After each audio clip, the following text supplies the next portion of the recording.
มหาสันนิบาตอย่างหนึ่งซึ่งบรรดาพวกเรา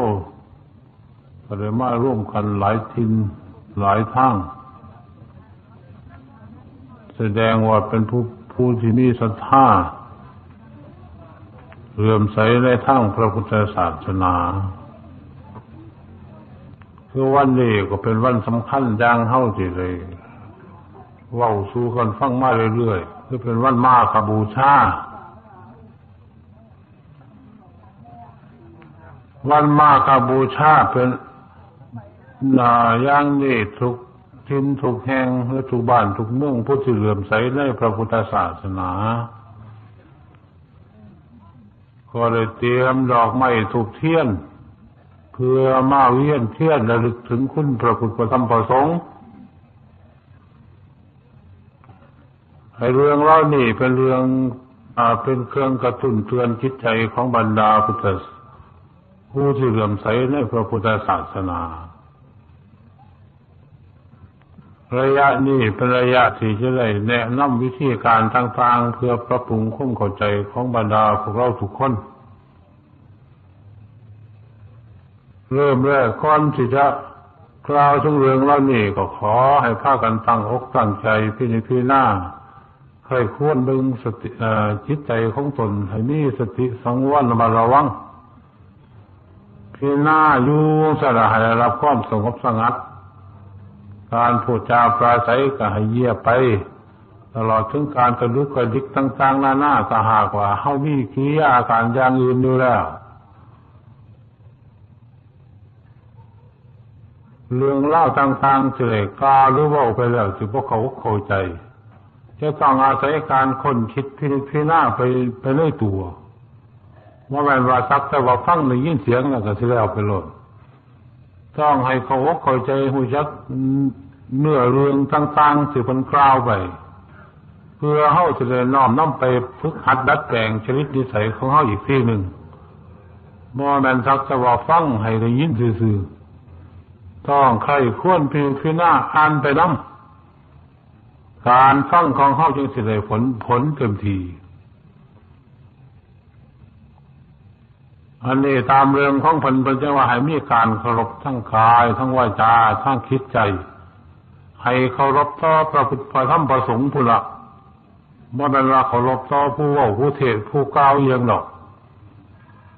การเคารพในธรรมะคำสอนของเพิ่นก็เรียกว่าเคารพพระธรรมหรือพระพุทธเจ้าตลอดจนถึงพระอริยสงฆ์ก็ในเรื่องเขาว่าพระพุทธพระธรรมพระสงฆ์อันนี้ทุกคนก็คงสิเข้าใจและเคยได้ยินได้ฟังมาตั้งนานมาแล้วแต่ว่าที่เข้าใจถึงหลักความเป็นจริงแค่ใดเพียงใดอันนั้นบางที่บางคนก็สิว่าเข้าใจชัดอันนี้เริ่มแรกเนี่ยอยากอธิบายถึงเรื่องคำว่าพระพุทธพระธรรมพระสงฆ์ว่าเพิ่นอยู่ไสและมีเพิ่นมีคุณสมบัติจังใดบรรดาพวกเขาจึงได้อุตส่าห์พยายามมีดอกไม้ธูปเทียนมาเวียนรอบเป็นทักษิณาวัดหรือเป็นอุตราวัดจังเฮาสิเฮ็ดกันเมื่อกี้นี่ระลึกถึงคุณพระพุทธพระธรรมพระสงฆ์ที่เวียนรอบพระปฏิมากรอย่างพระพุทธรูปก็ได้เวียนรอบพระสถูปก็ได้แต่ก็ให้มีการระลึกถึงคุณพระพุทธพระธรรมพระสงฆ์คันนี้คำว่าพระพุทธพระธรรมพระสงฆ์บางคนสิว่าเข้าใจว่าอยู่จังได๋บางคนก็สิระลึกถึงก็สินึกว่าพระพุทธรูปนั่นล่ะเป็นพระพุทธเจ้าหรือว่าเพิ่นตายไปแล้วก็เอารูปเพิ่นแทนไว้คำนองนี้อันว่าพระธรรมก็สิเป็นคัมภีร์ใบลานอยู่หนังสือยังไปตามทำนองนี้ล่ะ ถ้าว่าพระสงฆ์ก็คงที่เห็นทั้งหมดพระเจ้าพระสงฆ์ยังสิเห็นกันดีล่ะว่าเป็นพระสงฆ์แต่นี่ก็แม่นอยู่แต่หังแม่นพระพุทธพระธรรมพระสงฆ์เป็นกิริยาการภายนอกเป็นเครื่องกระตุ้นเตือนจิตใจของเฮาอีกอย่างหนึ่งแต่ถ้าเขามองเข้าไปในด้านทางใน หรือส่วนที่ลึกลับที่เกิดขึ้นมาเป็นพุทธะหรือพระพุทธเจ้าว่าเป็นจังได๋คันเรื่องเล่าตามเพิ่นที่บัญญัติหรือกล่าวไว้ในตำนานต่างๆอย่างปฐมบทสมโภชหรือพุทธประวัตินั้นก็ตามอันนั้นเพิ่นก็กล่าวถึงเรื่องของบุคคลคือเป็นพระเจ้าแผ่นดินองค์หนึ่งที่เรียกว่าสิทธัตถะราชกุมารที่ในเมืองก็เป็นลาภัสไอ้เรื่องนี้คุกเรื่องก็คงสิทราบกันดีตาสิกล่าวตามทั้งปฏิบัติที่ได้พิจารณาไข้ควรมายังครูบาอาจารย์เพิ่นเคยแนะนำมาคือพระพุทธเจ้าก่อนที่เกิดเป็นพุทธเจ้าขึ้นมาพุทธะหมายถึงความรู้พุทธเจ้าก็หมายความว่าเป็นผู้ที่รู้จริงเป็นเจ้าแห่งความรู้จริงก็พูดตามภาษาง่ายๆเฮาคำว่าพุทธเจ้าอันนี้ถ้าหากสิกล่าวถึงเรื่องต้นยังสิทธัตถะราชกุมารเพิ่นเป็นลูกพระเจ้าแผ่นดินในเมืองกบิลพัสดุพระเจ้าสิริสุโธทนมหาราชอันนั้นก็เป็นศัพท์ว่าในระยะนั้นเพิ่นจัดเป็นเพียงแค่โพธิสัตว์คือเป็นผู้ที่ควรจะตรัสรู้อยู่แล้วแต่ว่ายังบ่ทันได้ตรัสรู้เรียกว่าโพธิสัตว์โพธิก็หมายถึงความรู้อย่างที่กล่าวแล้วแต่สัตว์ในที่นี้หมายถึงผู้ที่ของอยู่แต่ว่าผู้ที่ของอยู่ในโลกนี่แหละแต่ว่าผู้ที่ควรจะได้ตรัสรู้อยู่สัตว์ผู้นี้ว่าไงระยะที่เพิ่นอุบัติเกิดขึ้นมาตลอดจนถึงเลยครองราชสมบัติต่อจากหันออกบำเพ็ญพรตพรหมจรรย์จะเรียกว่าออกสู่มหาภิเรกสกรมเป็นบรรพชิตบรรพชาได้ประพฤติปฏิบัติบำเพ็ญทุกขกิริยาหรือได้ไปศึกษาในสำนักอาจารย์ทั้งสองคืออุตกดาบทและอาราดาบทในระยะนี้ก็ยังจังว่าเป็นโพธิสัตว์ดูนี่ยังบ้านเป็นพุทธเจ้าอันนี้ระยะที่เพิ่นได้ประพฤติปฏิบัติบำเพ็ญในด้านทั้งคิดใจเลิกจากทุกขกิริยาแล้วระยะนี้เป็นระยะที่ประพฤติปฏิบัติอย่างเต็มที่หลังจากรับโคมัทุปยากจากนั่งสุทธาลาแล้วไปนั่งอยู่ในโค่นต้นพระศรีมหาโพธิ์หรือว่าต้นโพธิ์ต้นนั้นก็ตามหรอกในระยะนี้เพิ่นได้พิจารณาไข้ควรหวนระลึกถึงได้ข้าวถึงเธอพูนจะเพิ่นนั่งอยู่ในโค่นต้นหว่าเป็นทารกระหว่างที่เพิ่นไปแลกหน้าขวัญพระราชบิดาของเพิ่นว่าเพิ่นได้กำหนดในอานาปานสติคือกำหนดลมหายใจเข้าออกในระยะนั้นจนจิตใจของเพิ่นสงบเมื่อจิตใจมีความสงบแล้วเงาของตนว่าก็เลยว่าสายไปตามตะเวนแล้วก็ว่ายังอยู่คือเขาเป็นอภินิหารอย่างหนึ่งโดยอำนาจของสมาธิพอได้รู้ถึงอย่างนี้แล้วก็เลยเอาอารมณ์มันนี่แหละเป็นหลักในการที่นั่งเลยคุ้นตนโพธิ์ตนกำหนดพิจารณาลมหายใจเข้าออกจนทำจิตใจให้เป็นสมาธิจนเกิดฌานสมาบัติในระยะที่เกิดฌานสมาบัติขึ้นมามีสติและมีสมาธิสมควรพอสิรู้เรื่องต่างๆเลยแล้วก็มีปัญญาแทรกแซงรอบอยู่ในอาการของความสงบนั้นระยะนี้มีญาณพิเศษอันหนึ่งเกิดขึ้นเรียกว่าบุพเพนิวาสานุสติญาณคือระลึกชาติผลหลังได้เพิ่นระลึกถึงแท้ในระยะเนี่ยเล่ามาอยู่จังไหนเนาะจะได้มาอยู่นั่งอยู่คนต้นโพก็ท้วนถอยหลังกลับไปจนเลยอยู่ปราสาทเลยเป็นทารกเล็กน้อยจนเลยอยู่ในขั้นของมารดาหลังจากขั้นมาอยู่ในขั้นไปอยู่ใส่พิจารณาต่อไปเรื่อยๆไปจนได้เห็นหลายภพหลายชาติว่าชาตินั้นเป็นยังไงไม่รู้พันสันฐานอย่างไรมีสติปัญญารูปไรวิธีใดมีอาชีพเป็นยังไงรู้ชาติบัดพิจารณาเท่านั้นจะได้ก็ว่าไม่สิ้นสุดจะได้น้อมจิตกลับเข้ามาสู่ที่เดิมในระยะที่เกิดฌานสมาบัติในระยะที่เกิดบุพเพนิวาสานุสติญาณในระยะนี้ ก็ยังชัดว่าเป็นโพธิสัตว์ยังว่าได้เป็นพระพุทธเจ้าเมื่อเพิ่นขับจิตเข้ามาพี่หน้าใครคนอยู่ในความสงบของเพิ่น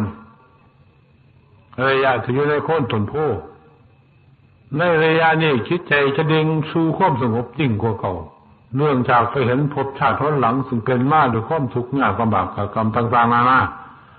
จิตใจก็เกิดสลดสังเวชยังสู่ความสงบดิ่งกว่าเก่าปัญญาก็พิเศษยิ่งกว่าเก่าเป็นรู้ชัดในเรื่องต่างๆเรื่องต่างๆในที่นี้หรือเรื่องพิเศษในที่นี้เป็นญาณพิเศษอีกอันหนึ่งเรียกว่าจตุปาทญาณคือระลึกจุติเห็นจุติและเกิดของบรรดาสัตว์ทั่วไปเรียกว่าเห็นจิตวิญญาณของสัตว์ทั่วไปหมดในสากลโลกธาตุว่าผู้ใดกำลังถือมาเกิดเป็นมนุษย์เกิดเป็นสัตว์เกิดเป็นสัตว์นรกเปรตสุรกายกำเนิดสัตว์เดรัจฉานเกิดเป็นเทวดาเทวดาก็เห็นชัดผู้ใดกำลังโลกแบบตกนรกลงไปเป็นเปรตเป็นผีหรือไปเป็นเทวดาอินทร์พบด้วยแห่งใดจิตใจจะวิ่งว่อนด้วยตามระยะของกรรมซึ่งเจ้าของได้กระทำไว้แล้วญาณอันนี้พิจารณาไปเท่าไรก็ยิ่งไปไกลเท่านั้นไม่มีสิ้นสุดเป็นอนันตนัยเพิ่นก็หวนย้อนกลับเข้ามาสู่ที่เดิมนี่คือเขาถึงแม้ว่าจะมีปัญญาพิจารณาใครควรมีญาณพิเศษถึงขนาดนี้ก็ยังจัดว่าเป็นพระพุทธเจ้ายังบ่ทันได้เรียกว่าเป็นโพธิสัตว์คือเขาคันนี้พ่อคิดเข้ามาสู่ความสงบทวนคิดเข้ามาสู่ความสงบเป็นขั้นที่สองแล้วระยะนี้ก็ยิ่งเกิดสลดสังเวชและมีปัญญารู้รอบด้วยสิ่งต่างๆรู้ชัดไปหมดเพราะว่าเห็นจิตวิญญาณของสัตว์อยู่ทั่วสากลโลกธาตุทั้งหมื่นจักรวาลแสนโกฏจักรวาลวิ่งว่อนกันอยู่ตลอดเวลาหายากก็ยังเข้าเห็นกันอยู่ยังคนอยู่ในโลกในระยะนี้เพราะเรื่องคิดวิญญาณทั้งดีทั้งบดีวิ่งหาคนหาบนเกิดวิ่งหาบนไปวันมาวุ่นว่าเยอะสั่นเรียกว่าหลายเป็นหลายหล่ะในระยะนี้ขณะการที่มาวิ่งหรือมาส่องหน้าส่องหลังคิดหันคิดนี่ส่องหน้าไปหันมานี่หาบนเกิดหาบนไปวันมาอยู่นี่ชักไฟขับไฟขันมาแล้วเกิดความสลดสังเวชใหญ่ตู่จิตใจก็ยังลงสู่ความสงบดิ่งก็ไปก่อนก็เก่าว่าลงถึงอัดลงถึงทำลงถึงสภาพความเป็นจริงระยะนี้คิดใจของคนจะละเอียดนิ่มนวลยิ่งกว่าอันใดสักอันในระยะนี้จนพิจารณาถึงความเกิดว่าไปเกิดนี่ไปเกิดจังได๋ถ้ามีเหตุจังได๋ไปเกิดถ้าบ่เกิดสิอยู่จังได๋สิอยู่ได้หรือบ่ได้จังได๋จนเพิ่นพิจารณาสางในด้านจิตใจซึ่งโอบาไปด้วยกิเลสอาสวะต่างๆนั่นน่ะให้ใส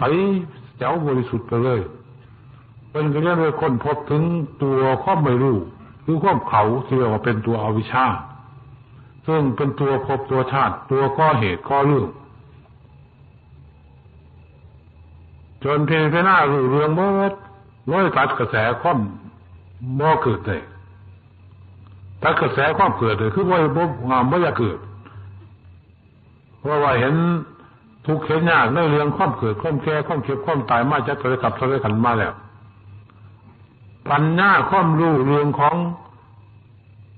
ความบ่เกิดนี่แหละจิตใจก็เป็นจิตใจที่บริสุทธิ์พุทธผ่องเต็มทีเมื่อพิจารณาโค้งออกไปเท่านั้นก่อนนี่หลายเป็นอนันตนัยเรียกว่าทำจิตใจให้บริสุทธิ์พ้นจากอาสวะกิเลสต่างๆนานาบ่มีอะไรมาปิดมาบังมาโอบมาอาบหรือมีมลทินนิดหนึ่งบ่ได้มีเลยมีความบริสุทธิ์เต็มทีอันนี้เพิ่นจัดว่าเป็นญาณพิเศษอย่างหนึ่งเรียกว่าอาสวัคคยญาณพ่อได้ญาณทันนี้จังได้นามว่าเป็นพุทธเจ้าเป็นเจ้าแห่งความรู้สิ่งทั้งหลายได้พิจารณารู้รอบไปหมดโดยหมื่นจักรวาลแสนโกฏจักรวาล ก็จะได้เป็นพระพุทธเจ้าได้จะต้องเป็นผู้ที่มีความรู้ยิ่งถึงขนาดนั้นเนี่ยเมื่อไรมาเอื้อนน้ำลูกน้ำหลังของเพิ่นเอื้อนน้ำยศน้ำศักดิ์ของเพิ่นเอื้อนน้ำคุณธรรมที่เพิ่นได้ประพฤติปฏิบัติฝึกหัดพุทธขึ้นมาจากจิตใจของเพิ่นนั่นนี่เลยใช้ว่าเป็นพุทธเจ้าเป็นเจ้าแห่งความรู้จริงอยู่จักเท่าไรครับเท่าไรกันบรรดาพวกเขาที่มีความเคารพนอบน้อมหรือมีการเวียนเทียนก็ตามหรือกราบก็ตามไหว้ก็ตามตลอดถึงการทำบุญทำทานรักษาศีลเมตตาภาวนายังไปทำเรื่องการระลึกถึงคุณของผลผู้ผลเลยประพฤติปฏิบัติเกิดของพิเศษขึ้นมาในจิตใจของผลเนี่ยปัญเหตุยากถึงขนาดเลยถึงแม้เป็นอาสัตย์แท้ๆเพิ่นก็ยังอุตส่าห์พยายามทนทุกข์ทรมานมาจากเถิดมาแล้วกลัวสิเกิดพุทขึ้นมาในจิตในใจของผลว่าเป็นของคอยปันเลยเนรบรรดาพวกเขาจะได้อุตส่าห์พยายามมากราบมาไหว้มาระลึกคิดถึงเพิ่นอยู่ตลอดเวลาว่าพระพุทธเจ้าเกิดเอื้อนมองนี่เอื้อนปัญญาพิเศษของเพิ่นเกิดขึ้นมามองนี่ล่ะเอื้อนว่าพระพุทธเจ้าคืออาสวัคยายานพิเศษตั้มคิดใจแห่งบริสุทธิ์เมื่อเพิ่นมีคิดใจบริสุทธิ์พุทธผ่องดีแล้วก็ได้พิจารณาไขควรกุ้งขวงออกไปจนรู้จักเรื่องธรรมะต่างๆที่จะเอามาฝึกมาสอนมาแก้มาไขบรรดาสัตว์ทั่วไปผู้อยู่ในขันต่ำก็มีขันกลางก็มีขันละเอียดก็มีศาสนาธรรมคำสั่งหรือคำสอนของเพิ่นนี่แหละจัดว่าเป็นพระธรรมคดีผู้ประพฤติปฏิบัติตาม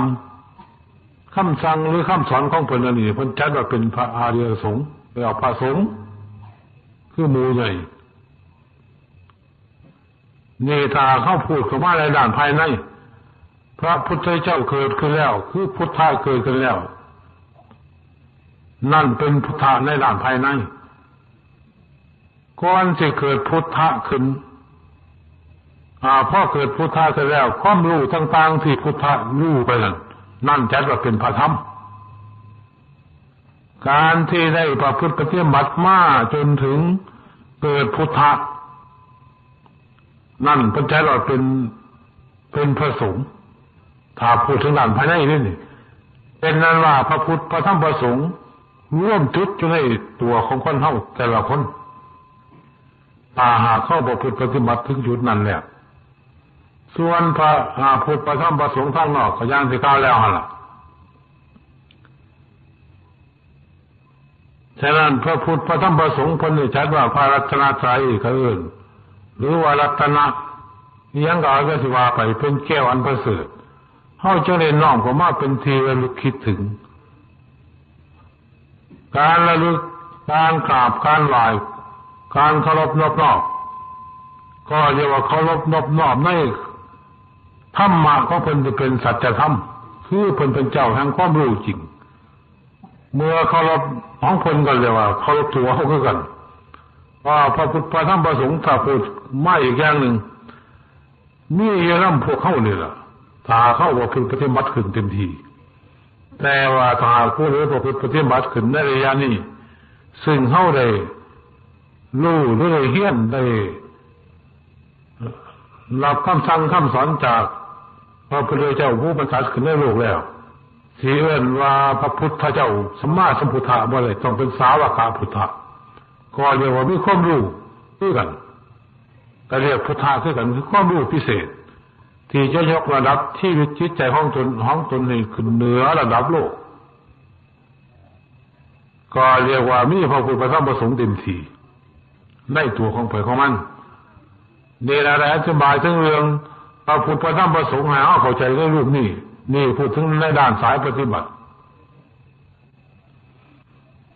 คันนี้ปัญหาอย่างที่กล่าวไว้ในหมายกำหนดการที่เพิ่นว่าคนเกิดมา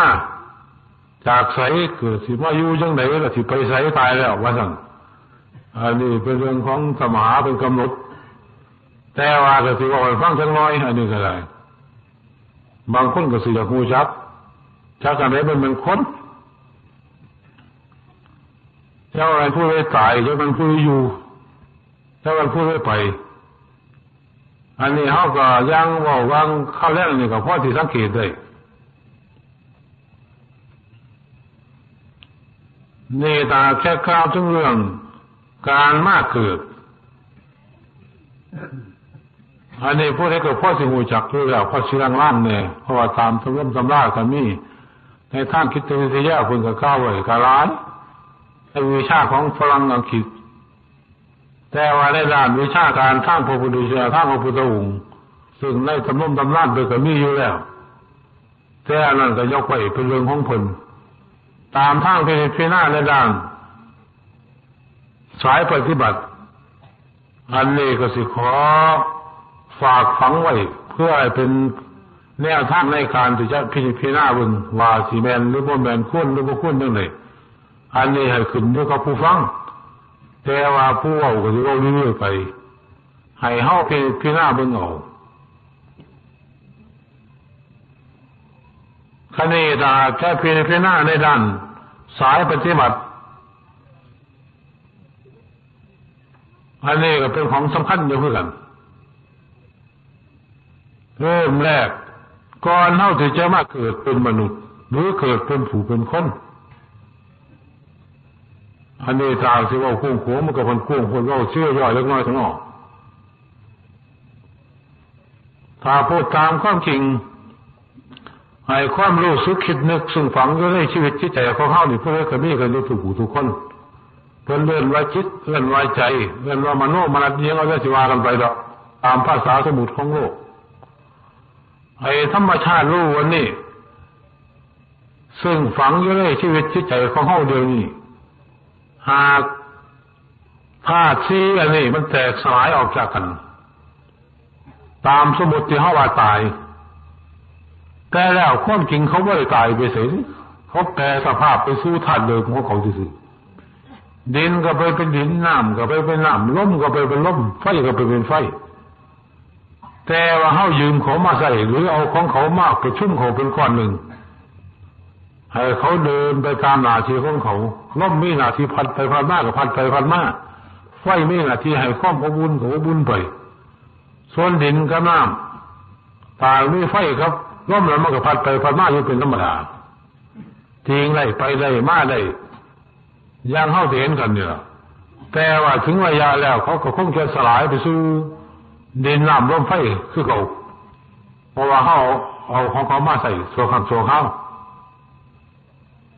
เขาก็ไม่ได้ตายลักษณะเขาว่าตายแต่ตายนี่เป็นสมมุติของโลกคณิตาค่านั้นได้แยกออกจากขันไปแล้วเรื่องคิดวิญญาณรูปเวทนาสัญญาสังขารหรือวิญญาณซึ่งเป็นธรรมชาติรูปเรียกว่านามธรรมหรือเรียกว่ามโนมนัสยังได้ที่ว่ากันไปไอ้เจ้านี่ก็บ่ยักตายคือกันนั่นนี่ไอ้ธรรมชาติรู้นี่หากร่างกายหากธาตุนี้ขยายออกจากกันแล้วเพิ่นกับรู้ดีๆอยู่คือเฮาอยู่แล้วนี่ล่ะแต่หังบ่มีร่างกายสิไปไสมาไสรู้ชัดปั๊บอยากว่าอย่างนั้นก็บอกอยู่เขาแต่บ่มีเสียงเพราะว่าหลอดเสียงอยู่ข้อเฮาบ่มีธรรมชาติรู้นี่จะรู้อยู่ซั่นล่ะสิไปไสมาไสอันนั้นขึ้นอยู่กับกรรมซึ่งเฮาได้กระทำไว้แล้วทั้งกายทั้งวาจาทั้งใจคือเฮาสะสมฝังไว้ในธนาคารอันนี้แหละถ้าพูดถึงธนาคารถ้าพูดถึงว่าตู้เซฟก็ตู้เงินแต่ว่าฝังไว้ในจิตใจอันนี้แหละเพราะเฮ็ดหน่อยเฮ็ดหลายเฮ็ดด้านดีหรือบ่ดีอย่างที่ว่าให้ฟังมาแรงมาร่วมด้วยนี่เมื่ออันนี้แตกออกจากกันแล้วดินน้ำลมไฟเพิ่นนี่ก็เอาอันนั้นล่ะเป็นสมบัติหรือเป็นเครื่องสนับสนุนส่งต่อไปในหมุนต่อไปในการข้างหน้าสิไปไกลไปไกลไปสูงไปต่ำไปรูปใดวิธีใดขึ้นอยู่กับเหตุคือกรรมซึ่งเป็นของละเอียดฝังอยู่ในจิตใจของเฮาหั่นคณิตาเพิ่นนี่มีกรรมสงผลพอที่มาเกิดเป็นผู้เป็นคนหรือจะไปเป็นสัตว์เป็นหยังก็ตาม ระยะนี้ก็เป็นระยะที่แสวงหาบังเกิดยากอยู่ที่มองนี่ก็ได้หายากก็เฮาหากันเดี๋ยวนี้ถึงจะพูดตามความจริงจังสิไปเกิดน้ำพูดจังไหนแล้ววาสนาบารมีไม่ใช่ผิดถูกต้องพอดีพอดีกันเดี๋ยวก็ไปหาคนนั้นเดี๋ยวก็ไปหาคนนี้แต่หากวาสนาบ่ถูกต้องกันก็ไปยากบางคนไปหาแล้วก็บ่พอสิได้เกิดน้ำก็บ่ได้เกิดละเมื่อบ่ได้เกิดผู้ที่มักผู้ที่ชอบก็เลยบ่ต้องเกิดเลยต้องหมุนไปทางใหม่สิไปเกิดน้ำผู้ดีผู้ดีเป็นเจ้าฟ้ามหากษัตริย์เศรษฐีข้าพเจ้าก็ไปบ่ได้เพราะวาสนาตัวบ่ถึงต้องวิ่งหากระยุงซะระยะที่กำลังหาเนี่ยมันชัดว่าเป็นสัมภเวสีคือแสวงหาบ่อนเกิดแล่นหายุงซะถ้าหากว่าล่อค่อยผู้พ่อสิเกิดเลยก็ล่ออยู่หั่นล่ะไอ้เรื่องมื้อนี้ถ้าหากพูดถึงเรื่องบ่อนตาเฮาบ่เห็นแล้วจักสิแม่นบ่แม่นให้พี่เอาแต่ก่อนกำลังสิเป็นจิตวิญญาณอยู่หั่นใครแลดอกไปหันมานี่ก็เพราะรู้เรื่องแน่พ่อน้อมว่าสิมาเป็นสัมภเวสีคือว่าสิมาอยากเกิดพ่อระยะนี้มืดตุลินี่มืดหน้ามืดหลังมืดทุกเรื่องจะมาทางไหนเป็นทางไหนห้องเข้ามามากเกิดตัวนี้มันเป็นเรื่องอุปทานยึดหรือเป็นเรื่องยึดภพหรือชาติบ้านบังคนทั้งสิไปทั้งหลังมันเป็นเรื่องใหญ่ในชีวิตก็ว่าได้ฉะนั้นในระยะที่แสวงหาบ่เกิดพ่อเลยบิดามารดาจึงสมควรแก่วาสนาบารมีซึ่งกันและกันถูกต้องจริตนิสัยซึ่งกันและกันแล้ว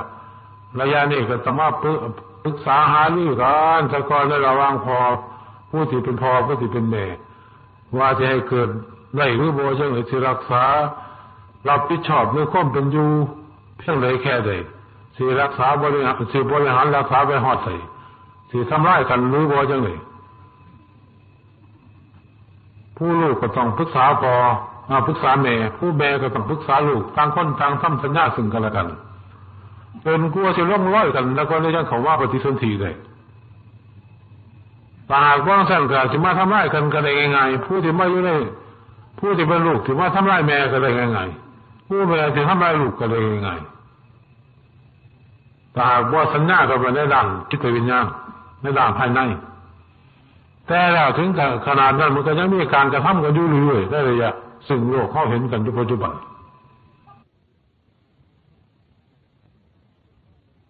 แต่นี่พ่อได้เขาอยู่แล้วสมควรพ่อเป็นพ่อเป็นแม่แล้วก็เขาสู้ปฏิสนธิมีการตั้งธาตุตั้งขันธ์อยู่ในหันแล้วอยู่ในขั้นของมารดาจนกลัวสิเป็นลูกเป็นน้ำขึ้นมาก็ต้องอาศัยการพิจารณาสั่งสรรค์จัดธาตุให้อยู่ในระดับอันเดียวกันถ้าธาตุอยู่ในระดับอันเดียวกันก็แตกสลายไปต่างคนก็ต่างรักษาซึ่งกันและกันผู้เป็นมารดาก็ต้องระมัดระวังรักษาอยู่ซั่นจนกลัวสิใหญ่โตขึ้นมาพ่อสิคลอดลงมาเป็นผู้เป็นคน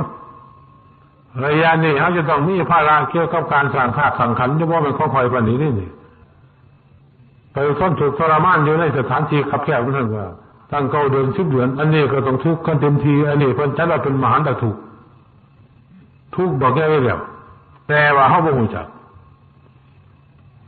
ถ้าหากผู้ใดไปพิจารณาไปเห็นในระยะนี้แล้วน่าสลดสังเวชสงสารเจ้าของว่าเป็นผู้ทุกข์ไงเดินร้อนบนว่ายอยู่ในสถานที่คับแคบนี่ว่ามันของง่ายไปเลยเพิ่นจังจัดว่ามหันตทุกข์คือทุกข์บอกไงสำหรับคนเฮาพอจัดมหันตทุกข์ไว้2อย่าง2ครั้งที่1ก็ได้แค่อยู่ในขั้นของมารดาบ่จะคลอดออกมาเนี่ยครั้งที่2ก็ได้แค่คิดวิญญาณก็ต้องสิถอดออกจากร่างคือตายนี่ชัดเป็นมหันตทุกข์ไงแต่ว่าในระยะซึ่งเฮาสลบสลายไปแน่เล็กน้อยอันนั้นระยะนั้นยังมีความหึงหวงยังมีความแพ่งอยู่ในร่างกายระยะนั้นก็ไข้แน่หรอกมาเข้าว่ายังมีหวังอยู่ว่าจะกลับมาสู่ร่างกายอีกคันว่าร่างกายอันนี้มันสิหนีไปแล้วจิตใจเฮาสิหนีสิหนีจากร่างกายแล้วว่าซั่นมองนี่ต้องมหันตทุกข์เกิดขึ้นโลดระยะนี้ล่ะเป็นระยะสำคัญ เมื่อเฮามาเกิดเป็นผู้เป็นคนก่อนสิคลอดออกมาเป็นคนเนี่ยโอ้ยยากแสนยากเลยเกือบล้มเกือบตายไปทั้งพ่อทั้งแม่ก็มีตายก็ในท้องก็มีออกมาแล้วตายก็มีหรือว่าไปคนละไร่ไอ้เรื่องเราเนี่ยก็ขึ้นอยู่กับเรื่องของกรรมซึ่งเฮาได้กระทำไว้แต่ข้าวหลังเมื่อเกิดขึ้นมาเป็นผู้เป็นคนแล้วก็ใครแน่มาเลี้ยงดูปกรักษากันอยู่แต่ว่าสัญชาติความเมตตาสงสารซึ่งกันและกันที่เรียกว่าเป็นพรหมของบุตรยังมีประจำอยู่หรอกครับบิดามารดานอกจากสิ่งใหญ่ข้านาบานขึ้นมาแล้วก็จังเขาเปลี่ยนเป็นลูกใหม่ดังบรรดาสัตว์ต่างๆด้วยกันหรือผู้คนเฮาบางคนก็อาจจะเป็นไปทำนองนั้นระยะการเนี่ยโมเนตหาเข้ามาพิจารณาในด้านสมาธิภาวนา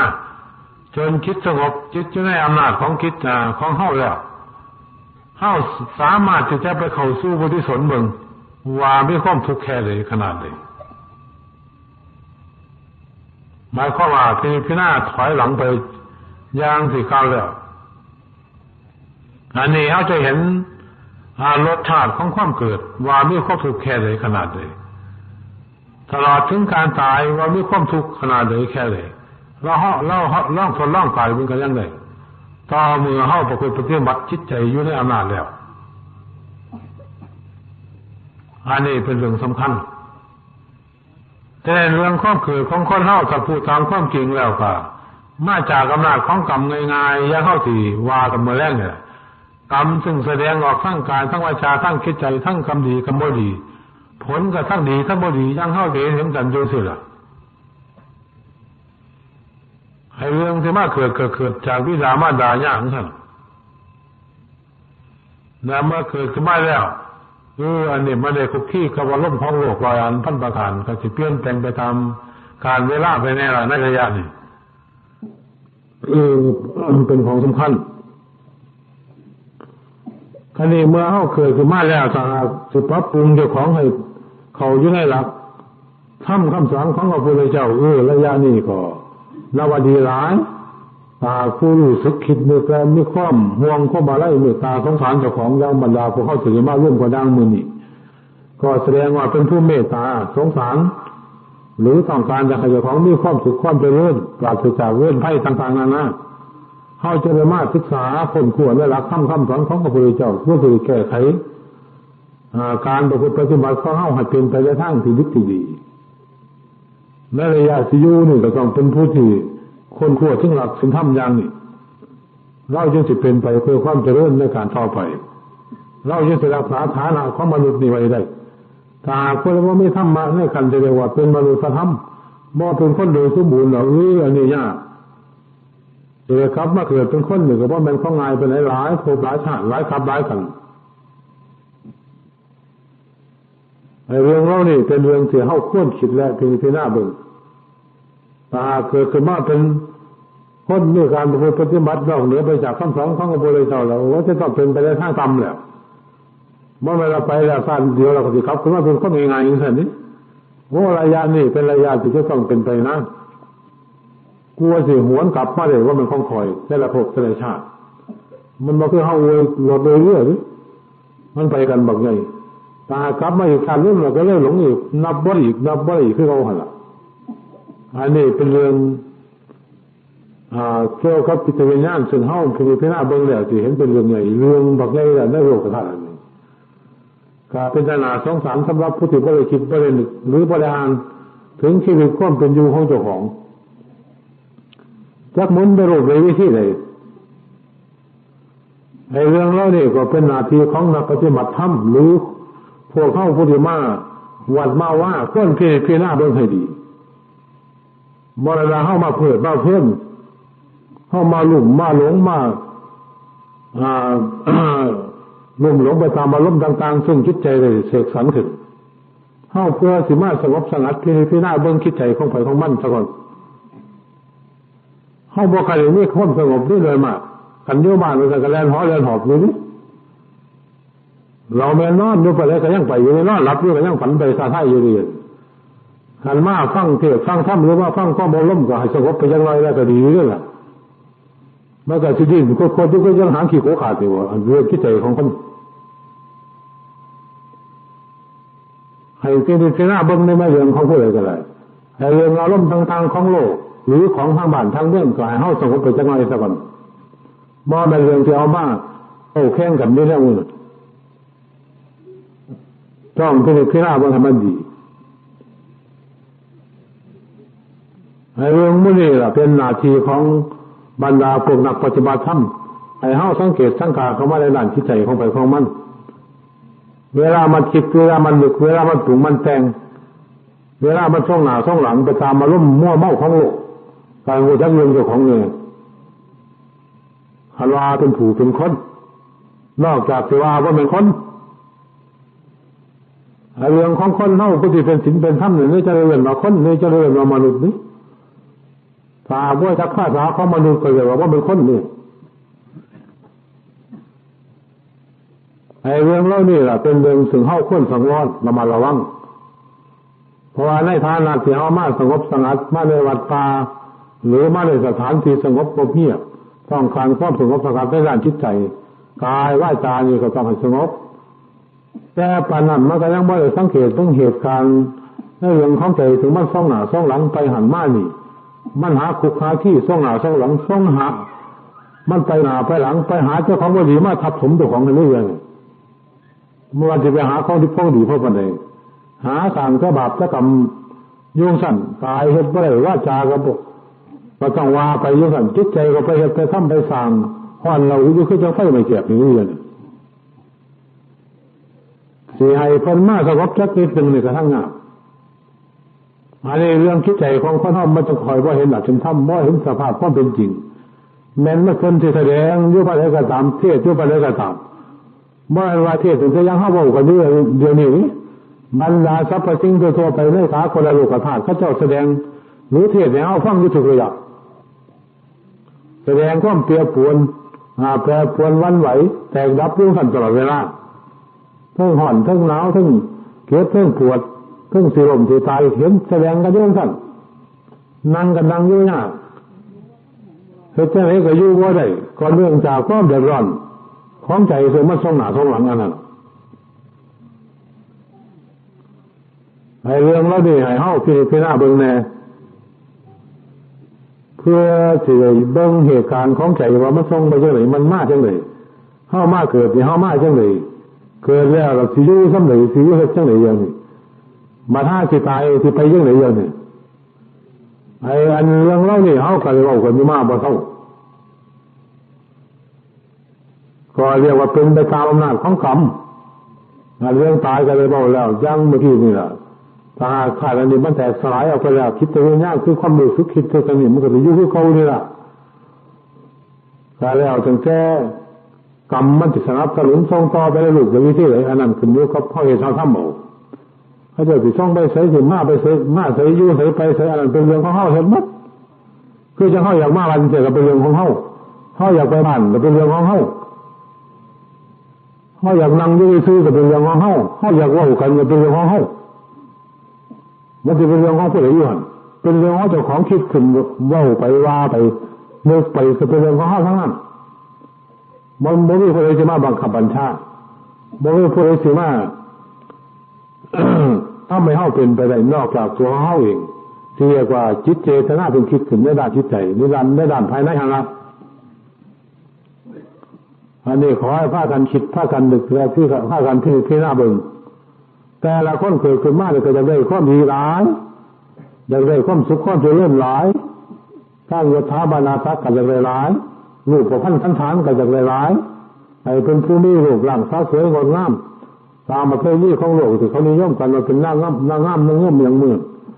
ไผก็อยากดีหลายแต่อยากดีซื่อๆที่บ่เฮ็ดเอาอยากว่าเราอยากให้เทวดาเอามาให้หรืออยากให้ผู้ใดเอามาให้รู้เพิ่นว่าให้ฟังก็บ่อยากฟังก็เลยมีแต่อยากคิดไปแนวใหม่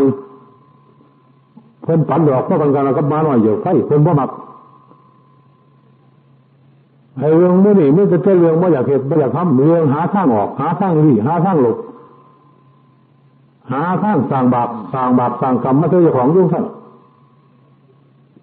ในเรื่องนี้มันเหมาะมันควรกับในฐานะที่เรียกว่าเฮาเป็นมนุษย์นะบ่ให้เฮาพิจารณาเบิ่งแน่บรรดาทุกผู้ทุกคนผู้ที่ย่างตัวเข้ามาวัดมาว่าแต่มาลังวัดมาแทกมาแน่เจ้าของเบิ่งนี่ว่าเจ้าของเป็นรูปใดวิธีเลยถ้าหากไม่ได้คิดบ่ได้อ่านแต่มันก็ให้พวกเขาแลเนื้อตุ่มจะรังหมดนั่นแหละพวกมันว่ายังหยังเราก็จะไปไกลกันก็นี่ก็คือยิ่งเขียวด้วยกันเรากันพวกมันเอาไปเอามากกับเต้นยองกันท่อนละ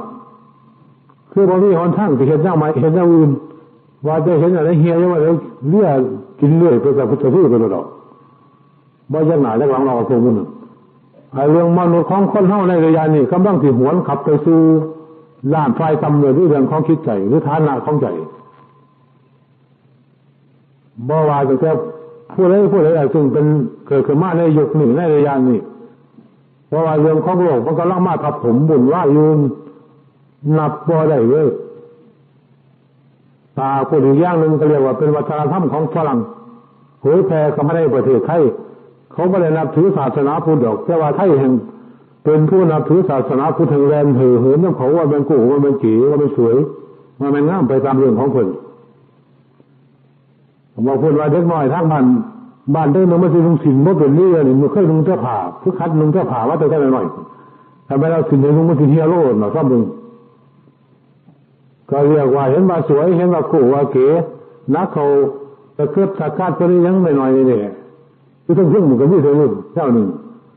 เป็นเครื่องแต่งตัวที่ห้ามไหว้กราบไหว้ไหวทั้งนั้นมึงไม่อยากให้เคารพรอบๆเจ้าพระพุทธพระธรรมพระสงฆ์เขาวัดเขาว่ากันยากนั่งบ่ได้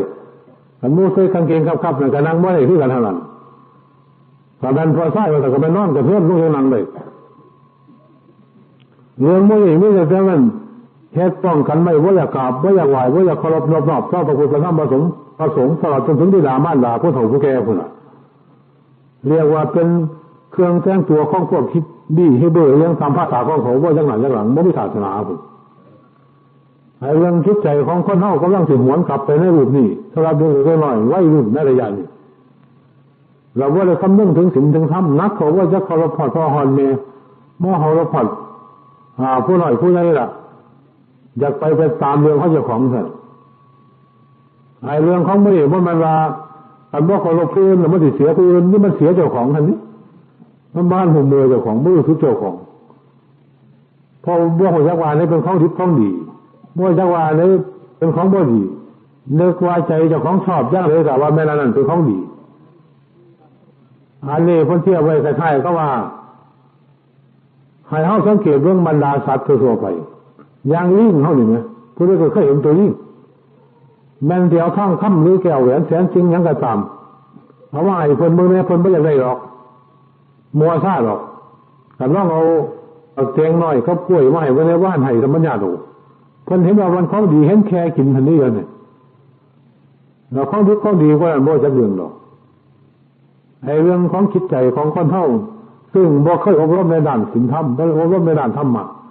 บ่มีความเคารพยกย่องต่อผู้เฒ่าผู้แก่พ่อแม่ตลอดจนถึงพระพุทธศาสนามันก็หันลงไปเป็นสัตว์คักๆนี่แหละไอ้เรื่องเหล่านี้เป็นหน้าที่ของเฮาควรคิดและควรพิจารณาเบิ่ง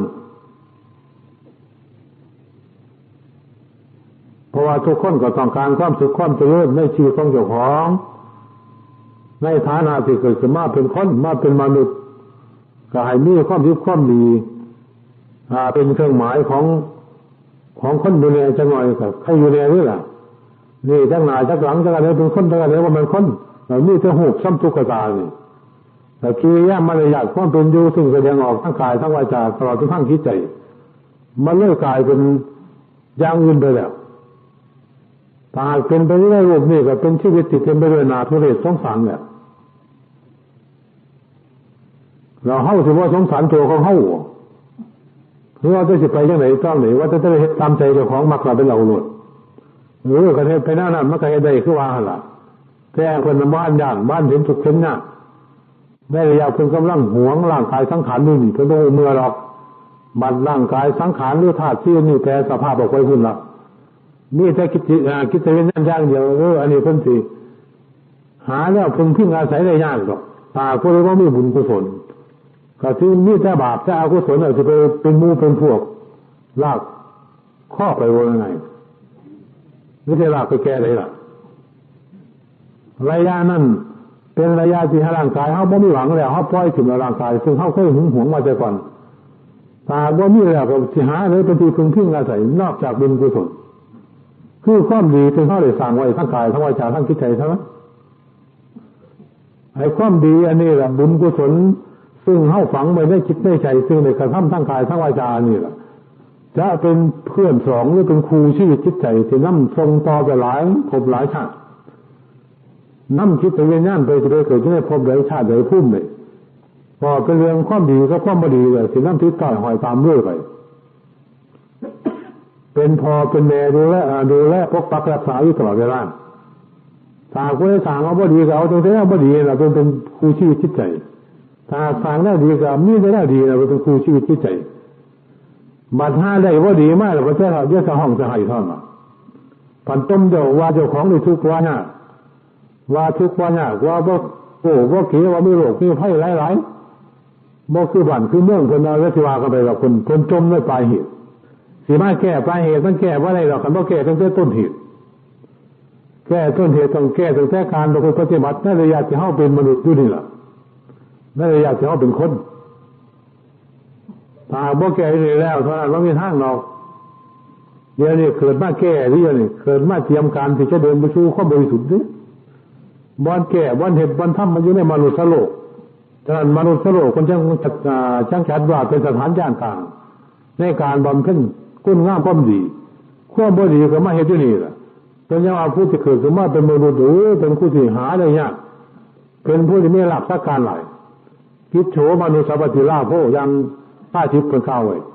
ผู้ที่มาเป็นมนุษย์หรือเป็นผู้ที่มีโชคมีลาภหลายสามารถสั่งเอามากระผลกันยังไงสั่งเอาสวรรค์นิพพานกันยังไงสั่งเอาเป็นเศรษฐีข้าบดีเจ้าฟ้ามหากษัตริย์กันยังไง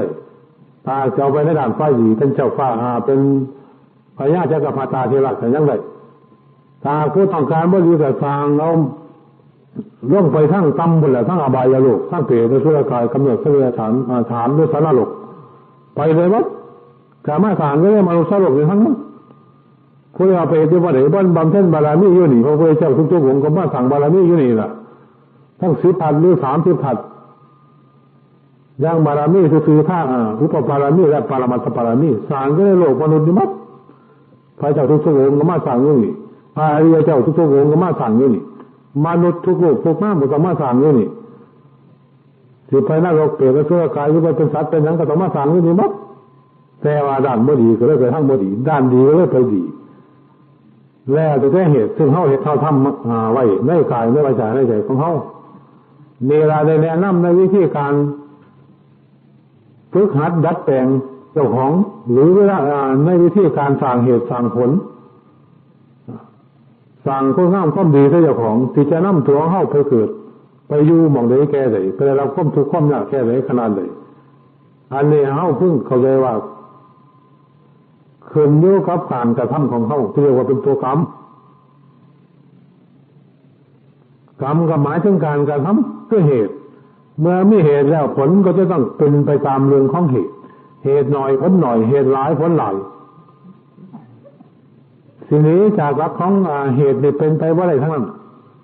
อย่างเข้าที่มาอยู่นำกันระยะนี้ก็ทำนองอยู่คือเก่าหันจะต้องเป็นมาจากเหตุดังนั้นพระพุทธเจ้าก็จึงตัดเข้ามาเหตุเท่านั้นแล้วมั้ง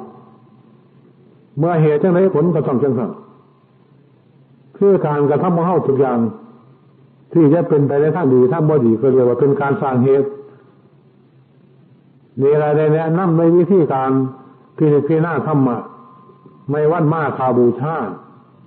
ซึ่งบรรดาพวกเขาเดินมาร่วมกันหลายบ้านหลายเมืองเป็นผู้ที่เสียสละภารกิจการงานต่างๆทั้งบ้านทั้งซองมากโดยกำลังศรัทธาภาษาทางยังเต็มที่